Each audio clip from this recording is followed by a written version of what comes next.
ஆத்ம வணக்கம். மரணத்தை வெல்வது எப்படி?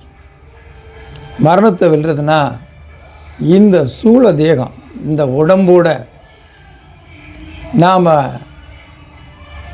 சாகாமலே மரணிக்காமலே 1000 ஆண்டுகள் 2000 ஆண்டுகள் வாழ்கிறது, அதுவாக மரணத்தை வெல்வது.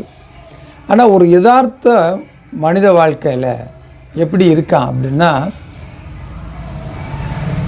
மரணங்கிறது இந்த உலகப்பற்றிலேயே அவன் கவனத்தை வச்சு உலகப்பற்றிலே தன்னை ஈடுபடுத்தியே வாழ்வதனால மரணத்தை பற்றின புரிதல் இல்லாமல் ஒரு நாள் இந்த தேகம், இந்த சூழ தேகம் அழிஞ்சு போயிடும், இந்த உடம்பு அழிஞ்சு போயிருங்கிறது புரிதல் எண்ணத்தில் உணர்வில் இல்லாமல் பற்ற பூரா உலகப்பற்றிலே வச்சு கடைசியில் மரணத்தை சந்திக்கக்கூட தருவாயில் இல்லை அந்த காலங்கள் முதுமையில் மரணத்தை பற்றின பெரிய பயம் வந்துடுது அவங்களுக்கு.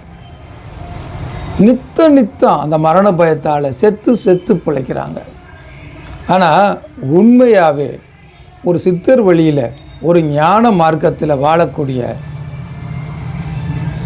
ஒவ்வொரு மனிதர்களும் தான் வாழுங்காலத்தில் மரணத்தை பற்றின புரிதலை ஏற்படுத்திக்கிறாங்க. ஏன்னா இந்த உடம்பு ஒரு நாள் அழியும், ஆனால் ஆன்மாவுக்கு அழிவில்லை. அப்போ இந்த உடம்பு நம்ம இல்லை, இந்த மனம் நம்ம இல்லை, ஆன்மாதான் நம்மங்கிறத புரிஞ்சுக்குவாங்க. அதை உணர்ந்து தன்னோட பயிற்சியால், தொடர் பயிற்சியால் சமாதி நிலை பழகிக்கிடுவாங்க. அப்போ ஒரு நாள் இந்த மரணம் நம்மளை சந்திக்கும், அதுவாக நடக்கட்டும். ஆனால் அந்த அழிவு இந்த உடலுக்கும் மனசுக்கும் தானே தவிர ஆன்மாக்கு இல்லை அப்படிங்கிறத அவங்க உணர்றதுனால தான் அவங்களுக்கு மரண பயம் இல்லை, மரணத்தை ஜெயிக்கிறாங்க. மரணத்தை வெல்வது இப்படித்தான்.